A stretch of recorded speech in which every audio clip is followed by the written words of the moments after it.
Hi good morning dear student, welcome back again to our channel. आज हम लोग बात करते हैं क्लास 11th इंग्लिश मीडियम के नेक्स्ट टॉपिक की राइबोसोम्स।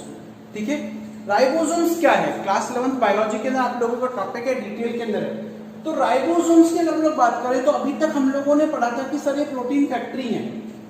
ठीक है, अभी तक हम लोगों ने क्या पढ़ा था कि sir these are the protein factory, यानी ये प्रोटीन को सिंथेसिस करने का वर्क करती है। ठीक है, अभी हम लोग क्या पढ़ेंगे कि मैं आप लोगों के जो मिसकंसेप्शंस है वो निकालता हूं। ये फैक्ट्री नहीं है बेटा, दीज आर प्रोवाइडिंग साइट, ये साइट प्रोवाइड करती है। क्यों? फैक्ट्री तो वो होती है जहां पर प्रोडक्शन होता है, ये एक्चुअली प्रोडक्शन नहीं करती है। ठीक है ना, ये एक्चुअल में प्रोड्यूस नहीं करती है। फैक्ट्री तो क्या कर रही है बेटा, प्रोड्यूस कर रही है। तो दीज आर द साइट या protein formation sites. Okay, then हम लोग बात करते हैं राइबोसोम्स के मीनिंग की। तो राइबोसोम्स का मीनिंग क्या है बेटा? ये दो वर्ड से मिलकर बना हुआ है, राइबो प्लस में सोम्स। ठीक है, राइबो प्लस में सोम्स, और सोम्स का मतलब होता है बॉडीज, कण। ठीक है, राइबो मतलब राइबो न्यूक्लियो प्रोटीन के पार्टिकल्स, यानी कि अगर आप लोगों से पूछा जाए क्या होता है राइबोसोम का एग्जैक्ट मीनिंग, तो these are the ribonucleoprotein particles. Okay, these are the ribonucleoprotein particle. Then अब बात करते हैं थोड़ा सा आगे, क्या है ये? Complex of protein and RNA. ये क्या करते हैं? कॉम्प्लेक्स है और प्रोटीन एंड आरएनए, प्रोटीन और आरएनए के क्या है? कॉम्प्लेक्सेस हैं। फिर बात करें आगे, थोड़ा सा हम लोग आगे चलते हैं इसकी डिस्कवरी के पास में। सबसे पहले राइबोसोम्स की डिस्कवरी किसने की थी? Firstly studied by Palade 1955। कब की गई थी? 1955 के अंदर। किसने खोजा था बेटा सबसे पहले? पैलेडिन ने। किसने खोजा था? पैलेडिन ने। कब खोजा था बेटा? कब इन्वेंशन हुआ इसका? 1955 के अंदर। कब इन्वेंशन हुआ था इसका? 1955 के अंदर। ठीक है ना, अब बात करते हैं आगे थोड़ा सा, एक बार मैं मार्कर चेंज कर लेता हूं। ठीक है, कि एग्जैक्टली इसका डेफिनेशन क्या है? तो these are the membraneless organs hence not considered as organelles. आज बात समझ में? भाई हमें पता है कि मैंने आपको दो वर्ड बताए हैं, काफी बार मैं बताता जा रहा हूं। जब मैंने प्रोकैरियोटिक और यूकैरियोटिक हमने डिस्कस किया था, दैट टाइम मैंने एक वर्ड बताया था, मेम्ब्रेन बाउंड ऑर्गन। ठीक है, अब मेम्ब्रेन बाउंड में क्या है और मेम्ब्रेन लेस में क्या है? तो सुनिएगा, जैसे कोई ये ऑर्गन है, अब ऑर्गन चारों तरफ से एनक्लोज रहता है, यानी सराउंडेड रहता है, किससे? मेम्ब्रेन से। तो उसको आप लोग क्या बोलते हो? Membrane bound organs. क्या बोलते हो? Membrane bound organs. ठीक है, देन कंसीडरेशन क्या आता है आप लोगों का मेम्ब्रेन बाउंड ऑर्गन्स के बाद में? Membrane less. मेम्ब्रेन लेस का मीनिंग क्या है बेटा? लेस का एग्जैक्ट मीनिंग है कि it doesn't possesses any kind of membrane that surrounding it. ठीक है, देखिएगा इसकी स्ट्रक्चर में कोई भी मेम्ब्रेन इसको सराउंड नहीं कर रही है। आई बात समझ में? कोई भी स्ट्रक्चर इसको सराउंड नहीं कर रही है, वो क्या कहलाता है? Membrane less organs.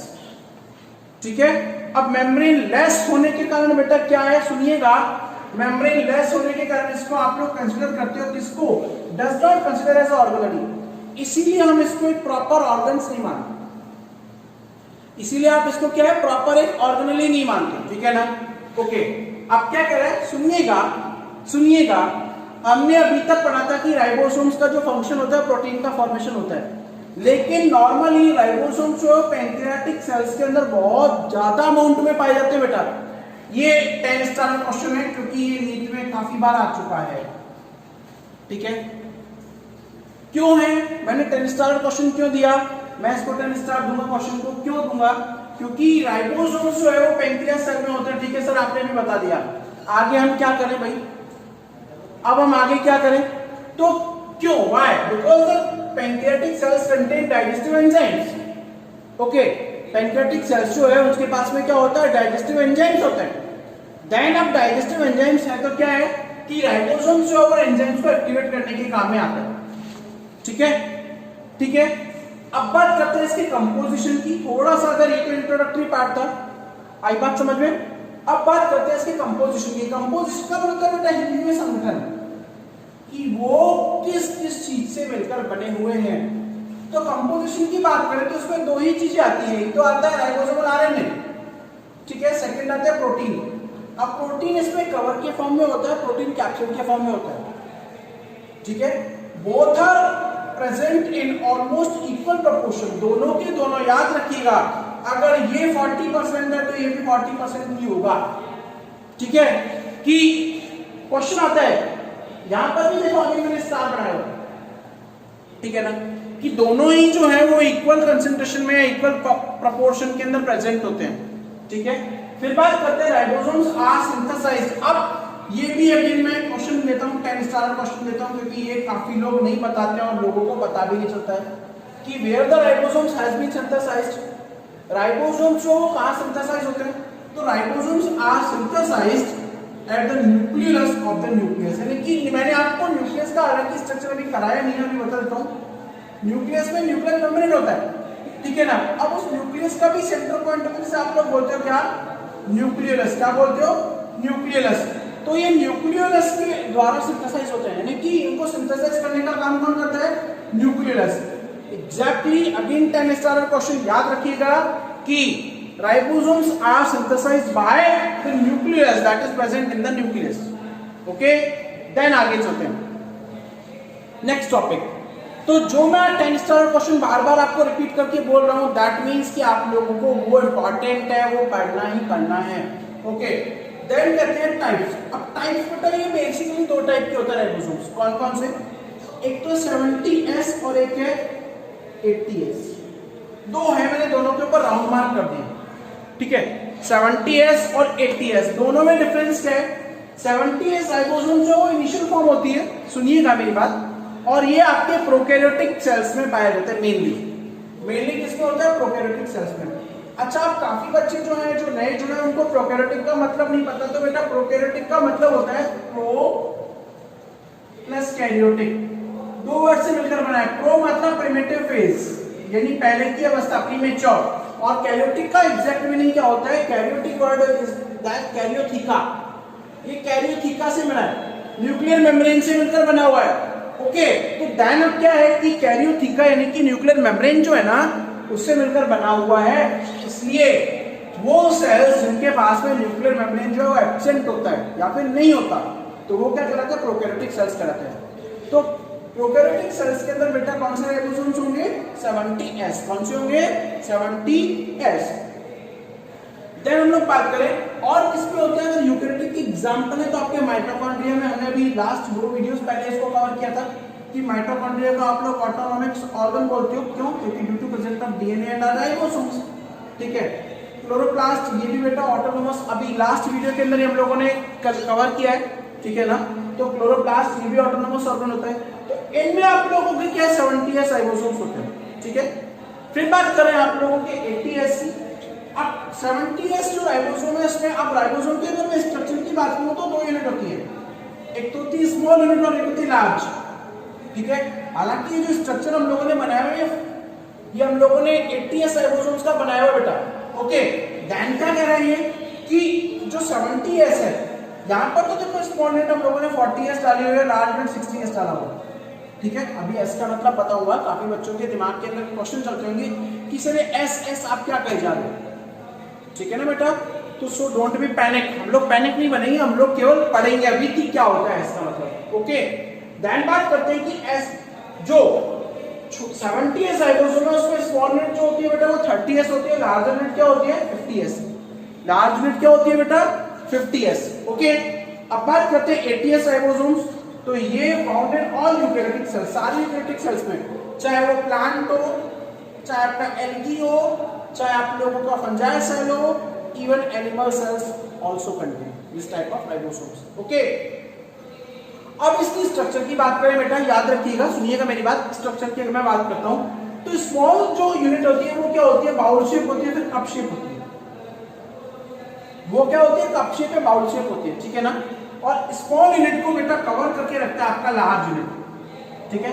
ये किस फॉर्म में होती है, कैप के फॉर्म में होती है। और याद रखिएगा, कई बार आता है कि राइबोसोम की स्ट्रक्चर में आपको कैसा फॉर्मेशन देखने को मिलता है, तो कप कैप का फॉर्मेशन देखने को मिलता है। कौन सा, कप कैप, ठीक है।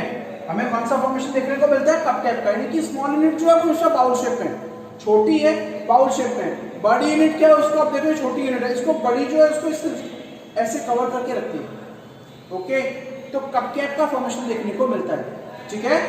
अब देखिएगा क्या है, राइबोसोम्स की स्मॉल यूनिट जो होती है 40S। अच्छा, S क्या है बेटा, S एक स्वेडबर्ग यूनिट है, जिसको स्वेडबर्ग साइंटिस्ट ने निकाला था। बस आप लोग अपने लेवल के ऊपर इतना याद रखिएगा, क्योंकि आपके जो एनसीईआरटी है उसको और आप लोगों का नीट का जो सिलेबस है उसको इतना ही कवर करना है, ठीक है, ओके। देन हम लोग बात करते हैं आगे की तरफ जाते हैं फंक्शंस। अब what do you mean by the function? Function क्या है, किस तरीके से काम करता है? हम लोगों ने बोल तो दिया कि सर ये प्रोटीन सिंथेसिस में हेल्प करता है।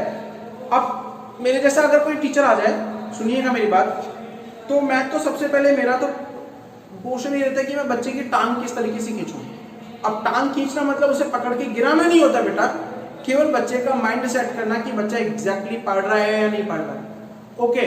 तो देन क्या है कि फंक्शंस को हम लोग थोड़ा सा डिटेल में लेंगे, तो सो डोंट बी पैनिक होने की रिक्वायरमेंट नहीं है। आप बोलोगे सर एक कैसा डायग्राम बना दिया, हालांकि ये आप लोग क्लास 12th के अंदर जब 11th वाले स्टूडेंट जाते हैं तब हम लोग पढ़ते हैं, ठीक है ना, तब डिटेल में पढ़ोगे आप प्रोटीन सिंथेसिस के अंदर क्या होता है क्या नहीं होता, कैपिंग एडेनिन वगैरह क्या होता है।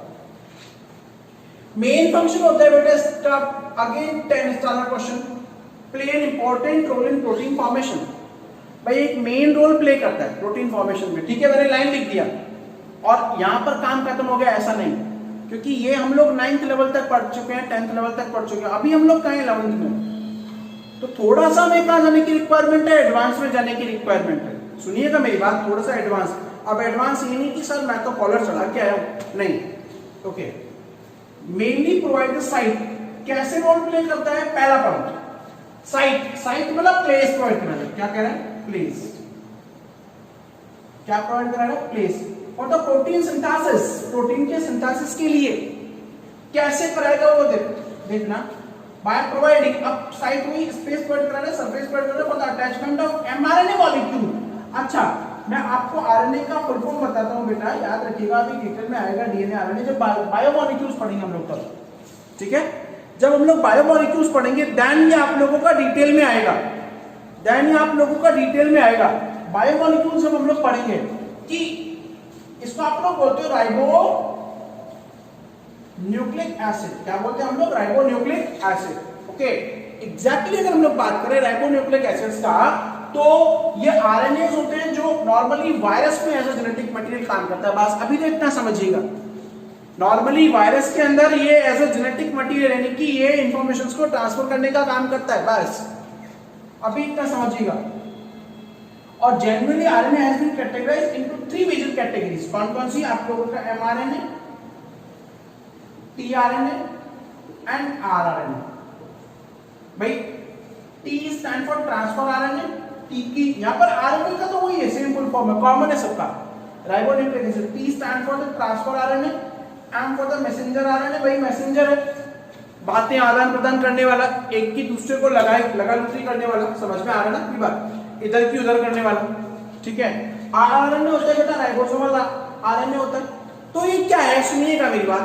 अब एमआरएनए क्या है, जब डीएनए है ना, डीएनए जो डीएनए की इंफॉर्मेशन कोड की फॉर्म में होती है वो सबसे पहले एमआरएनए, यानी कि डीएनए से जो आरएनए बनता है, हम लोग 10th में पढ़ के आए जेनेटिक इंफॉर्मेशन का ट्रांसफर, ठीक है ना, और हमने सुना था कि डीएनए से आरएनए बनता है, तो सबसे पहले डीएनए से जो आरएनए बनता है वो होता है आप लोगों का एमआरएनए। सुनिएगा मेरी बात, तो ये क्या करेगा, एमआरएनए के पास इंफॉर्मेशन है, किस क्या इंफॉर्मेशन है, कोड के फॉर्म में इंफॉर्मेशन, किसकी, प्रोटीन की। तो ये एमआरएनए की जो कोड है, सपोज दैट कि जो ब्लैक डॉट में बना हुआ एमआरएनए के कोड है, इनके पास इंफॉर्मेशन है, ठीक है। हालांकि क्लास 12th में डिटेल में आएगा, तुम लोग चिंता मत करो कि सर क्या आप इतना ज्यादा एक्सट्रीम लेवल के अंदर पढ़ा रहे हैं हम लोगों को, ठीक है। अब ये क्या कर रहा है, एमआरएनए इसके पास इंफॉर्मेशन है, कहां से इंफॉर्मेशन, ये डीएनए की इंफॉर्मेशन आई, भाई डीएनए के जीन थे वो ट्रांसफर हो गए एमआरएनए में। अब ये एमआरएनए क्या करेगा, ये जो स्मॉल यूनिट है ये वाली यहां पर आकर अटैच हो जाएगा इसके ऊपर, ठीक है।